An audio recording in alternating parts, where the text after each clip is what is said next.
Hi guys, ayan, pinapa-digital smart lock ko na yung pinto para at least hassle-free sa mga guests, sa tenant, hindi mawawala yung susi. Maganda kasi siya. So ayan, suki na kami ni Kuya. So ayan siya guys, papalitan na namin. Itong unit na ito, kakatapos lang i-interior. Ayan, ipapakita ko sa inyo yung unit na ito, kung gaano kaganda. And look at the view. This is the Makati skyline view. As you can see, we have a $1 million view here. Kaya siya tinawag na $1 million view because of the building.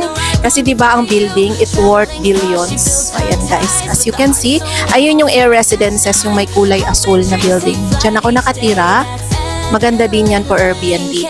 Itong unit kasi ng Red Residences, ang selling point dito, as you can see, ayan guys, yung skyway ramp going to airport. So, from here, mga nasa 20 to 25 minutes lang, nasa airport ka na. Very accessible ng location nito, ni Red Residences. Kasi, pag sinabing malapit sa mga skyway ramp, very accessible. And nandyan lang yung Makati Medical Center along there. One of the famous hospital dito sa Pilipinas, which is Makati, besides St. Luke's. So, marami talaga tayong target market dito. And pag diniretso mo yan guys, is greenbelt na. Sa likod ng mga building na yan, is greenbelt na. Very accessible. Malapit ito sa Makati Cinema Square, if you're familiar. And also yung Walter Mart, yan, yung Tokyo, kaya tinatawag itong Little Tokyo kasi nandito yung mga store ng mga Japanese store. At napansin ko pa dito ang luwag ng balcony, ayan. Tatanggalin ko pa namin yan. Luwag ng balcony, ayan. Very nice ng unit. So ayun guys, ito yung unit dito sa Red Residences, nakakatapos lang interior. As you can see, ang laki ng television na nilagay namin. Sa mga clients na gustong magpa-interior, you can contact us. Pwede nating i-decorate yung mga unit nyo, yung mga upcoming units nyo. Pwede nating pag-usapan yung mga package. Ito nga pala, lalagyan ko ng battery. Wait lang guys ha. Lalagyan ko siya ng battery kasi kakatapos lang talaga nito i-interior. Bumili ako ng battery dun sa baba. Maganda yung Everready.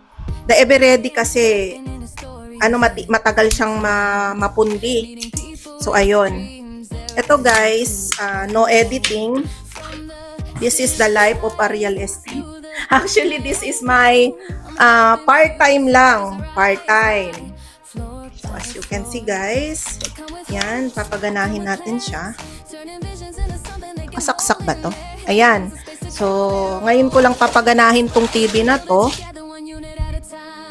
May TV console siya. Ang ganda tignan no pag may liwanag. Tapos may pin light sa taas. Kasi nag-a-add up siya ng liwanag sa kaganda ng unit. And ito kasing package na kinuha ng unit owner. Itong partition na to. Ito yung basic namin sa fully interior. Meron pa kaming isa yung glass. Yan, glass. And always double door tayo guys para maganda. And syempre may patungan tayo dito ng microwave habang pinapagana ko yung TV. So may patungan tayo dito ng microwave. Ang ganda kondura, di ba? Then ito, dati na yan, napan-turnover kung napanood nyo yung aking vlog. And ito, dati na to dito sa Red Residences. Digital kasi yung turnover dito. Sa mga clients na gusto mag-purchase ng unit, marami kaming discount ngayon. Kontakin nyo na ako guys. Ipapakita ko muna sa inyo yung toilet. Sorry guys, medyo madumi lang. Ito yung behind the scene. So, ipapakita ko sa inyo guys itong toilet. Actually, dadagdagan ko pa to ng shower enclosure. Dito, dadagdagan pa. So, this is the water heater. Ito kasi kasama na to, yan dinagdag. And, syempre, kailangan natin ng washing machine para may lalagyan ng mga laundry kung ipapa-Airbnb mo. Pwedeng maglaba dito habang nililinis yung unit. Ito naman, dinagdag tong towel holder and also dinagdagan dito ng cabinet and also may light pa siya para pag nanalamin ka, maganda pa rin yung pananalamin mo, hindi madilim, di ba? Tapos ito, yung bidet, sinama na rin yung dinagdag. Ito kasama na to dati. Napan turnover, may kasama lang tayong remote ngayon guys. Kidding aside. So ito guys, yung kitchen natin as you can see. May kasama na rin siyang dalawang baso at saka dalawang plato. Ay, nilabas na kasi yung other utensils. Ayan guys. Medyo makalat pa, pero as you can see naman, very maganda pa rin, di ba? May mga casserole na rin yan dyan. Then let's proceed na sa exciting part. Oh, ito na. Ito din, shoe rack or another storage as you can see. Guys, yung ating cabinet. So, extra storage.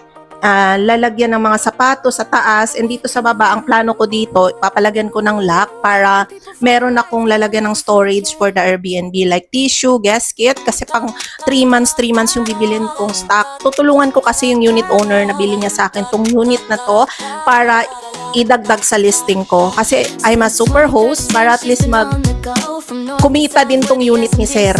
At least maramdaman niya na talagang maganda yung income. So ayan, nilalagyan ko ng tissue dyan kasi para maiwasan guys na maubos, gamitin ng guest yung ating stock.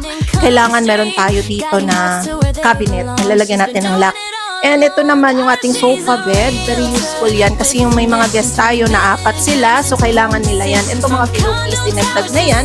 And also, syempre, ang ating favorite, ang mirror. It always widen up the space. So ito nga pala, papakabitan ko to ng internet.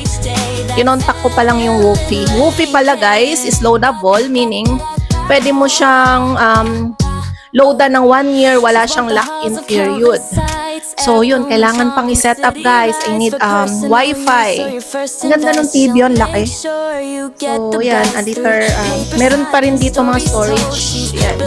Lalagyan, upuan, 2-seater lang. Kung napansin nyo, ang ganda ng ganitong dining / working table or bar type. Kasi as you can see guys, very useful siya. It can maximize the space. Every space are maximized. So as you can see, pwede ka dito work. Lagay ka ng laptop dyan or else dinner, di ba? Maganda. So another storage sa baba. So far, itong unit na to, interior, let's proceed pala sa bedroom area. So ito yung ating another exciting part here.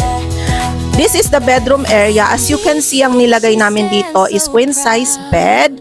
So, customize siya. Hindi siya nabibili sa mga mall.